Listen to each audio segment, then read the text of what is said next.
What up? Lauren and Alex here for the 14-and-a-half-week update. Yep. As you can probably tell, I look very, very tired because I am very tired. The migraines have not stopped. I've had one for the past couple of days. Caffeine helps. It does help, but it doesn't completely alleviate the problem. Yeah. And I'm finding myself getting more nauseated when I have the migraines. It's like I almost like get dizzy. So besides that, I'm pretty much craving anything spicy, tomato based, still sour. Nothing really sweet. Yeah, not a lot changed as far as that goes. My appetite has increased a little bit. Yes. The I feel appetite like I'm constantly hungry all the time. has increased. Nausea, outside of yesterday, is all but gone. And a lot of your energy is back, which is nice. It's nice that you actually want to get up and do stuff now, rather than sleep all day, every day, like it was for the first trimester.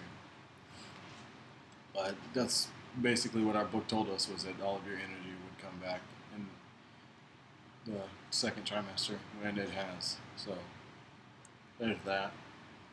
Whoop-de-whoop. Yeah, stuff started coming in for the wedding, and I've got it all put up in the closet, as well as my dress. It's also in the closet. He knows better than to go in there looking for it. Yeah, no. We decided on what we're going to do for our baby reveal. We actually have the date picked, which is October 25th, the Saturday. It's going to be a Halloween party at my dad's house. We originally were looking for a public location so everybody could come to it, but my mom and her husband, Jim, will be out of town. So we opted to just throw it at my dad's house because it's cheaper that way and we don't have to worry about it. So, yeah, there's that. So everybody that's coming, you have to dress up. It is a costume party. You will look retarded if you don't dress up. You will be made fun of. And I will cover you in cake. The theme is monster or monstrous. So we will know before you guys know. We'll know in like 11 days. Is it 11 days? It's 11 days. So 29. Yeah. Not this coming week, but the week after that. Yeah. Yep. I can't wait. Because I know I'm right, and I just need everybody else to know that I'm right. But that's not going to happen until like 3 weeks after I know that I'm right. The only person you get to tell is me. And that's it. But I'm going to be there, so. I'm hoping for a hamburger. He's hoping for a turtle. Yeah. My nose has gotten wider. Everyone else thinks I'm crazy, but I can see it. She's crazy. I'm not crazy. My nose has gotten wider. My face has gotten wider. Look at this. Whatever.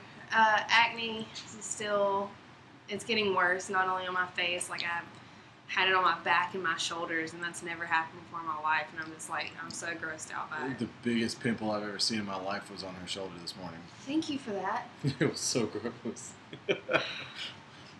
I mean, I wouldn't have even noticed it if you wouldn't have taken a picture of it and sent it to me via text message. It was huge. It was hurt. huge. I was like, I need him to look at this. See, that's what makes me think it's a boy, because that's what they looked like when I was a kid.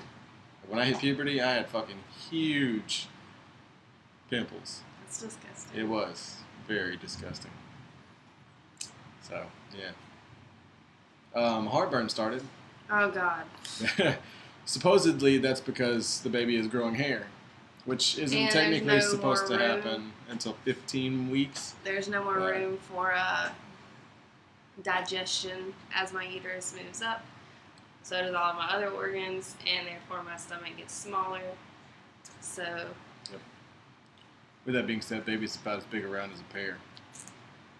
No, not a pear. Pear's probably the wrong fruit. Pear's 15 weeks. Yeah, a peach. A peach. Yeah. We have a picture of me holding a peach, or like near my belly in Walmart. Yep. So there's that. We just started doing the envelope system with Dave Ramsey. That's been interesting now that Lauren has been able to do it firsthand or experience it firsthand. She understood or understands what I was talking about with the negative reaction to handing your money away. So it makes it harder for us to spend it when we're like, I don't want to give you the money that I have. But before that, using the card, nobody ever feels anything. Right, and it didn't feel too bad. Like I could feel it. Like, man, this is not going to be in my money envelope anymore. But it didn't feel too bad because we got all of the decorations for the gender reveal party, and we only spent around $100. So Smart shopping for the win. I pride myself on being a thrifty mom. Yeah, we're doing great. We had a good trip home this last weekend. Yes. We had a lot of fun. Some successful baby shopping. Yep. I got one of those little standalone chairs. I don't even know what they're called. I'm a terrible mom because I don't know what it's called. Is it in our tub thing? It's wherever you put it. I don't know where I put it. Anywho, carry on. I'll find it. It's one of those, you sit it in the floor or in the tub or wherever, and it's blue, and it's like waterproof. But I think you put it up in the closet. I didn't put it in the closet. That one, the other one. I'm not going in there. I didn't put it in that closet. The only thing I did was put it on the counter and took the sticker off of it. If it's in that closet, you put it in there. I'm never going in that closet again until after the wedding. Oh. I was like, why is he not going in there? Don't be like that. You just told them why. I don't know. Yeah. All the wedding stuff's in there. Oh well. I got one of those super cool chairs that's like waterproof. It like helps the baby sit. Sit up. It learns to sit up. And it's waterproof so you can bathe them in it as well. Mm-hmm. We got so we can put them in the sink and just spray water on them to clean them off. A ton of gender neutral onesies, Alabama ones, and ones that have frogs on them. Mm-hmm. My mom went ahead and put up the money so that we could get the car seat base and stroller, and that's actually going to be from all of my bridesmaids. But since we didn't get all the money together before we went shopping, we found a really good deal, and it was $150. We found a steal. Yeah, I was going to say it was $150 for the car seat, the base, and the stroller all together, brand new. And so the stroller itself is what, like with the wheels you put the car seat on, right? That's the stroller. It's one of the ones you can take off of it. Generally, those things are like $150 to $200. We found it for $25 at Bargain Hunt in Alabama. For those of you who live in Alabama, do yourself a favor and go to Bargain Hunt. It is an incredible store. You will save a ton of money. I think altogether, your mom spent $475, and she bought the car seat, the base, and the stroller for us, as well as a $250 42-inch LED TV. And she saved a ton of money. So that store rules. You should definitely go there if you haven't been there already. There's one in Hoover and one in Irondale. The Irondale one, I personally think is better. So, yeah. So we got that. We got some more onesies. Pretty much it for baby stuff. We're holding off until after we get the gender reveal because we don't want to overbuy all of our stuff so nobody has anything to buy us. I got in trouble. We did order some diapers though.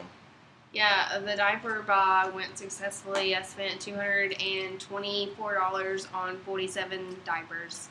Yep, 20 something were for infants, and the other ones are size 1, which will go from like 3 to 4 months all the way until they are potty trained.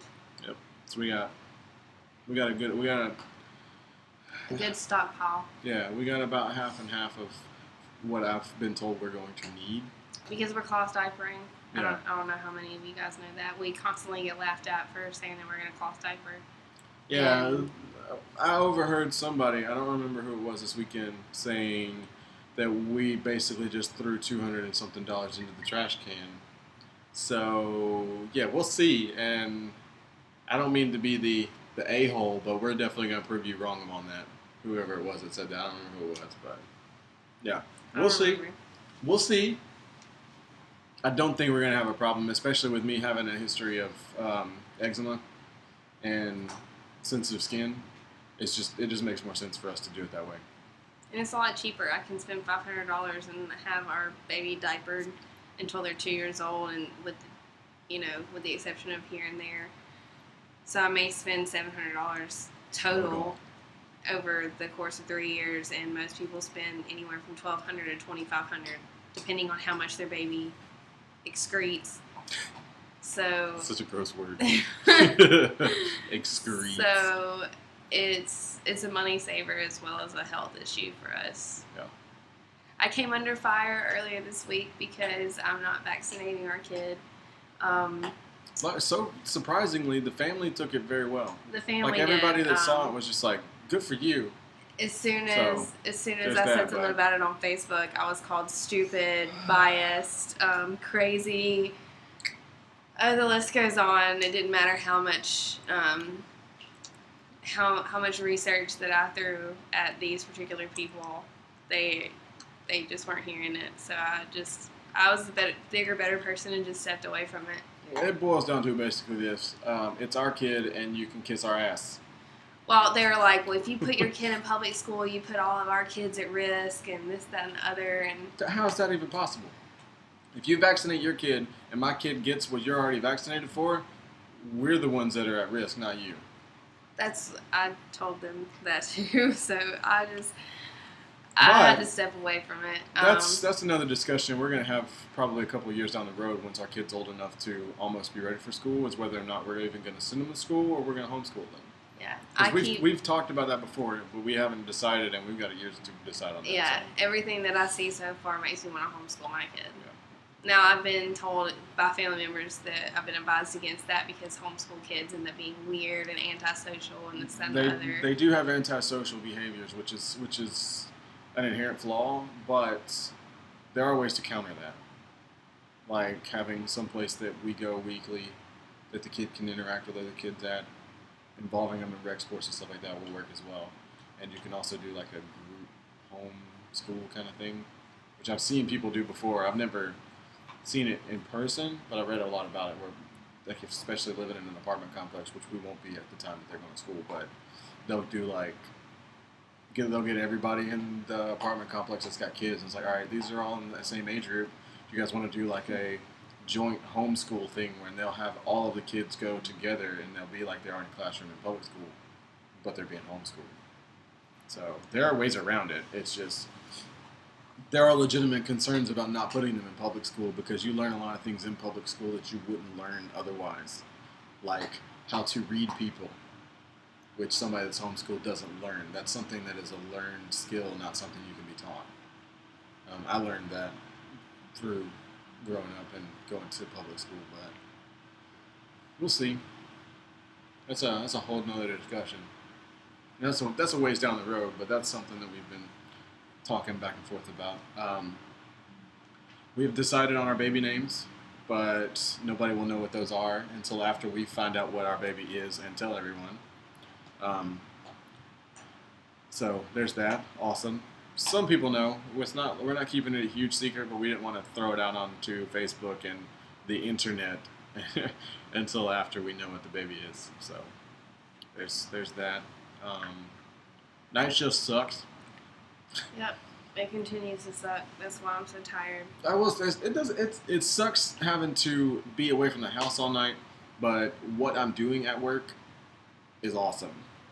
And being there in the building by myself, except for 2 customer support people on the other side of the building, is fantastic because I don't have to worry about anybody bothering me, or some dickbag behind me just decides to, hey, I'm going to listen to some music and just break your concentration. No, I'm the only one in the entire office.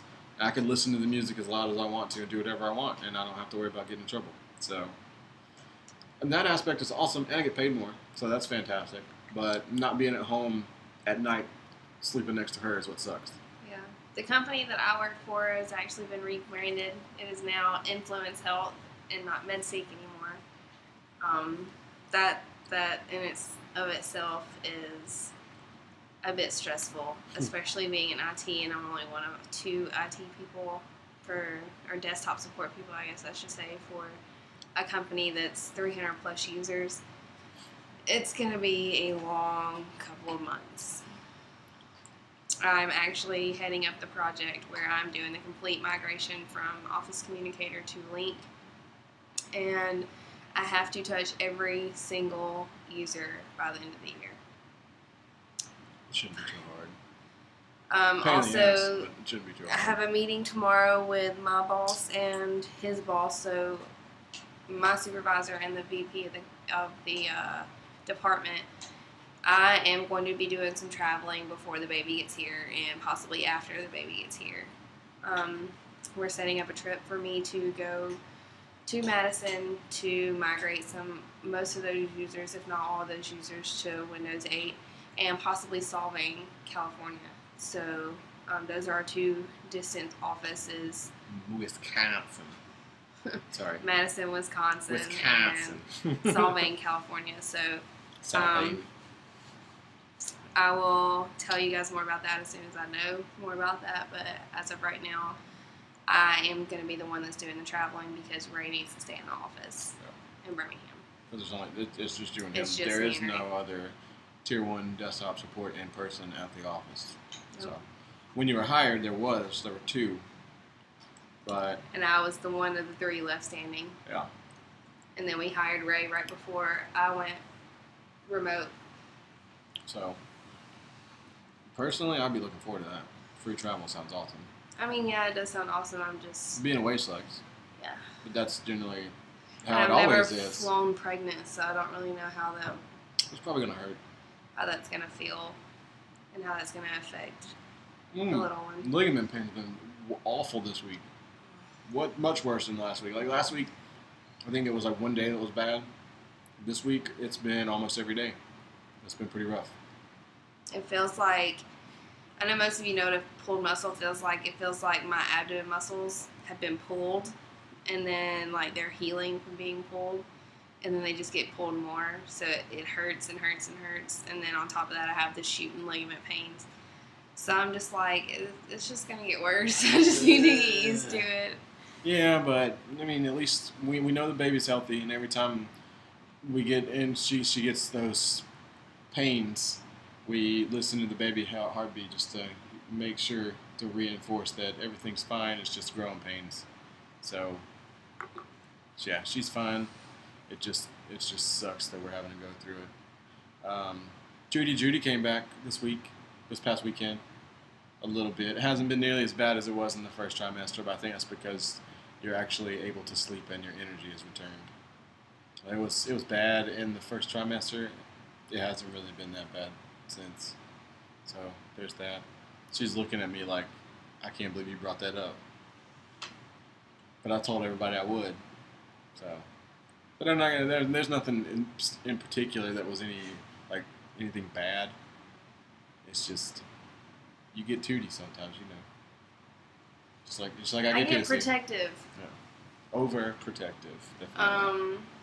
My mom and I finally had the discussion this weekend where I told her to stop bringing up a C-section. She wants me to opt in for a C-section because she had issues down the road from having children naturally and had to have a surgery and stuff like that because she had children naturally. And she's like, oh, you should just get a C-section, blah, blah, blah. And I told her no several times before. I was like, look, I'm not going to get a C-section unless it's medically necessary for me and my child. You just need to drop it. Don't bring it up again. And I hated to be like that, but it was just, I was tired of hearing about it. And I can only take so much normally. And now that I'm pregnant, it's a little bit less. So it's a lot less. Come on. Yeah. So I was just like, look, Mom, I love you and I appreciate the advice. If you want to say I told you so after I have this baby naturally, that's fine. But until then, don't bring it up again. It's like, hey, baby, you want a sandwich? It's not going to happen. Yeah, we don't have any pepper. What? You flip the coffee table? It's not that bad. I'll rage quit. I'll rage quit right now. Yeah, it's not that bad. But, yeah, she told me we were at breakfast Sunday before we came home. We were sitting there. And she was like, I don't remember what we were talking about. I think we were talking about drawing blood. And I was like, I can't do blood. I've always been like real queasy around needles and stuff like that. They freak me out. And my mom knows actually the story that I've told Lauren numerous times that passed out while getting a penicillin shot. Like I literally passed out in the hallway and woke up with a heart monitor on my finger because of a shot. So we were talking about that, and she was like, "Oh, if you have a problem with blood, you should probably stay away from the business end during the birthing." I was like, "Oh, Lauren already forbid me from being down there anyway, but I already planned on not looking down there because I want to see when it happens. I don't want to be passed out when my baby's born." So I thought that was a funny story. But yeah, she said stay away from the business end, and I was like, "It's funny because your daughter told me the same thing." So there's that. It was nice getting to see Mom this weekend too. Yeah, he just wouldn't come back from that. Like, I know. there would be nothing left for us after he saw that. Yeah, because every time I saw it, I'd be like, I saw a baby come out of that. So I get it. I mean, I understand. So, yeah, the only thing that I'm really not worried about, but the only thing I'm really concerned with during the birth is getting to cut the umbilical cord. That's it. Since that's I my hope you job. can. I mean, I'll bring in some industrial strength scissors. I'll bring in the fucking Mayer scissors. You wish. They had to be sterile. You can't drop them or anything. They have to open a new pair. That's okay. I'll bring in like a 2-gallon bucket of vodka and dip them in. They'll be sterilized, right? Alcohol kills everything, and that's what it is. Yeah. Anywho, that's pretty much it for this week. Not a lot going on. We're back. We're going to start moving the baby room around and start planning our decorations. So probably we'll see some pictures come up here soon about that. Yeah, that's basically it. No, it's another slow week.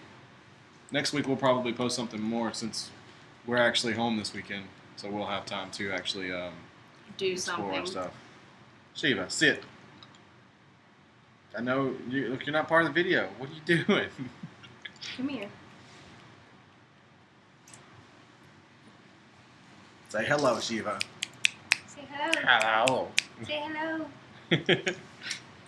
Show them the baby bump, and then we can say goodbye to everybody. It just keeps getting bigger and bigger, along with the tatas. Sit. I don't know what I'm gonna do with them. Fortress. Go.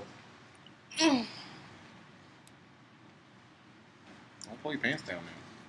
I got his, Yeah. It's getting there. well, Yeah, you can't really. Okay, yeah, actually, there you go, right there. So you can't really see it with that white shirt on. You can, it's just not that's very. because it's a large and I like it Yeah. to be loose, but yeah, there it is. Word. There So it that's is. pretty much it. That's week 14 in the books. Ugh. So. I can't wait for the next 25 weeks. Say goodbye to everybody. Bye. Goodbye, everybody.